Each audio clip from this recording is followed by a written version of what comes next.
thing I want to show you is not only must we give ourselves to the Lord and give despite our lack and give as much as we are able, but we must give to meet the needs of others. We have to give to meet the needs of others. That's why we give. Yeah. Because others are unable to give. The Bible says that it's better to give than to receive. Because you know what I found out by receiving from people? You normally have to wait longer than you really want to wait. If you don't believe me, ask the people who are waiting on FEMA. Ask the people who are waiting on their insurance. Ask the people who are waiting on the American Red Cross. Ask the people who are waiting. They don't like waiting. Yeah. Ain't nobody got no patience. And you call, they say, call this number you have need, and they say you do all types of automations. Before you get to a person. Come on, come on. So Lord asked the question again, but will he come through? Yes, he will. When the last time you called on the Lord and he put you on the wait? Hold on. Hold on.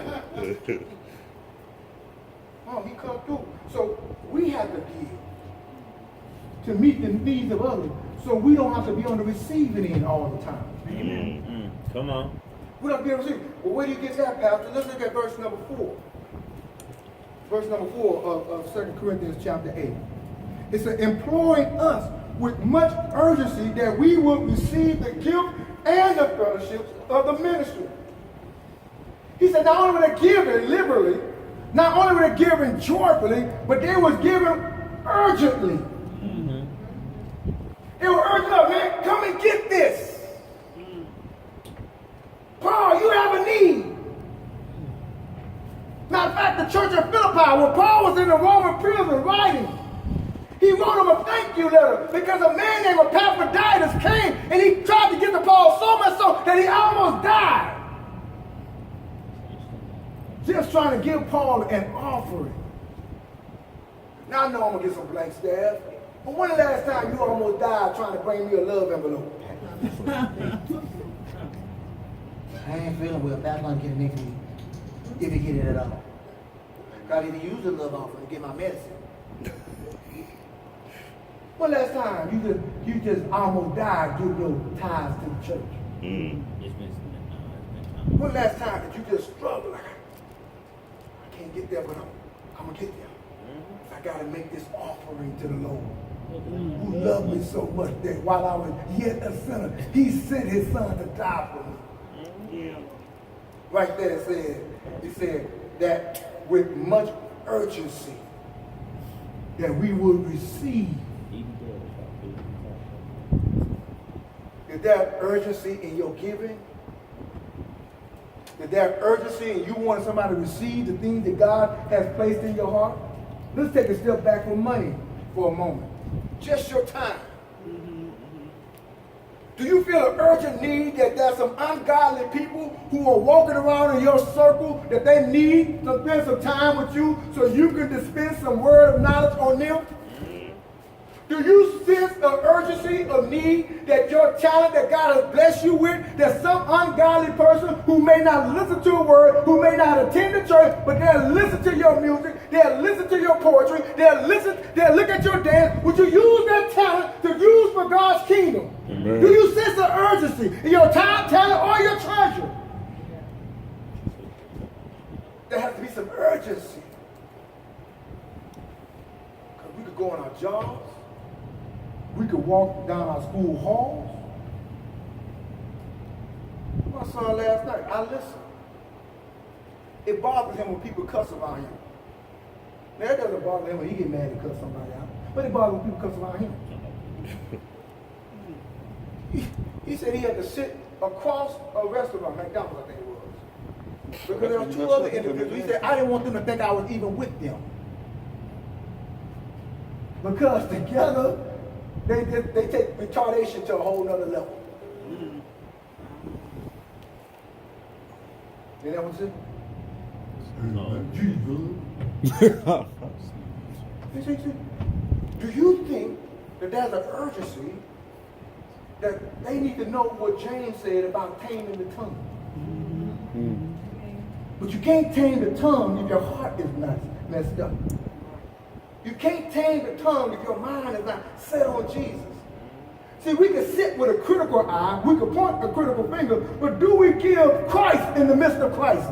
Amen. Do you sense the urgency that this country is about to bankrupt on morals?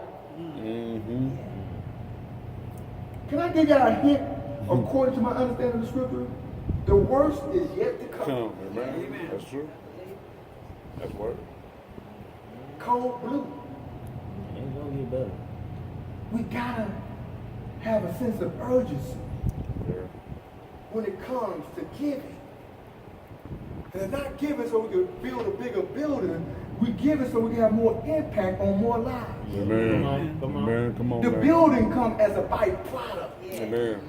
All the other things come as a byproduct of us giving. Because we give with a sense of purpose. And so we give to meet the needs of others. Because people out there in Haverstock, people over there in Sunnyside, people over there in Missionary Village, all over the city, there are people who need to hear the word of God. And they're not coming to our churches, so we need to give in order that we may go get them. Amen. There's an urgency. And you can't always look at what's in your account to be able to count on God to get the job done. Mm. That's why I say in our lack we have to give. Our ability we have to give. I guarantee you, if we spend the next 30 days just giving up sweet stuff and put that sweet money into the offering.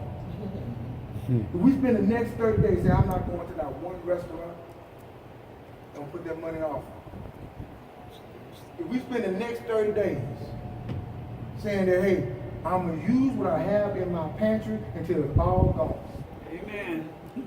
Before I go back to the store and spend something, because I don't feel like cooking that. We'll go to the store and buy something else because we don't feel like what we have. I don't have a taste for that. You don't have a taste for hunger yet. Because when you're hungry, you eat anything. Cara, she the main one. I'm hungry. But girl, they got this in there. They got some noodles in there, got some bread in there, got some lunch in there. I don't want that. Then you not hungry. No, so late. Carter, we call him Wimpy because he's a hamburger freak. I want a hamburger. I don't like fish. I don't like that. This is a hamburger, chicken Alfredo, what is it up there? Quesadilla. He would eat that all day, every day. He'll spend your money, his money, and anybody else's money. I went to a wedding one time. That's Angela's wedding.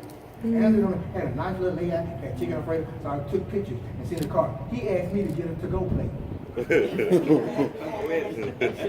But you don't do that at weddings.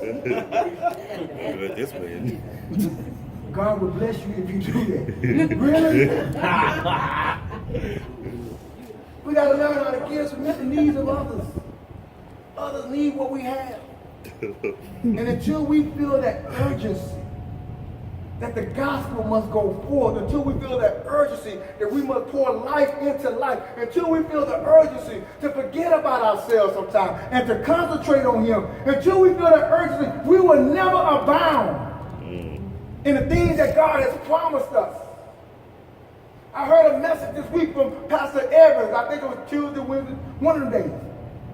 But he's talking about using all the arrows that God has given us.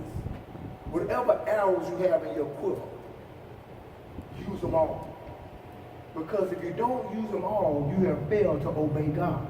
Everything God has given us, He's given us for His usage, for His good will and His good pleasure. So if we don't use all that God has given us to bring up, to build up His kingdom, to expand His kingdom, to the ends of the earth, to the end of time, then we're walking in blatant disobedience. We don't look like that. We don't look at it like that because we're doing better than most people.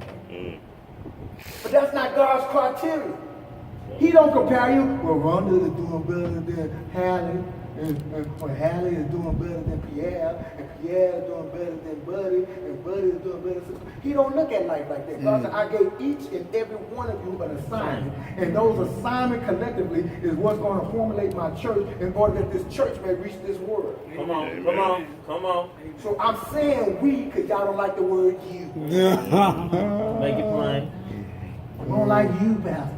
Don't be picking on me, Pastor. So we, Man. but we can't do it unless you get totally involved. We can't abound until you totally give over. We can't abound until you totally give despite your lack. We can't abound until you be generous. Come on, come on. Nice way to turn around. We can't do it without you. Look at your lips, I can't do it without you. I can't do it without you.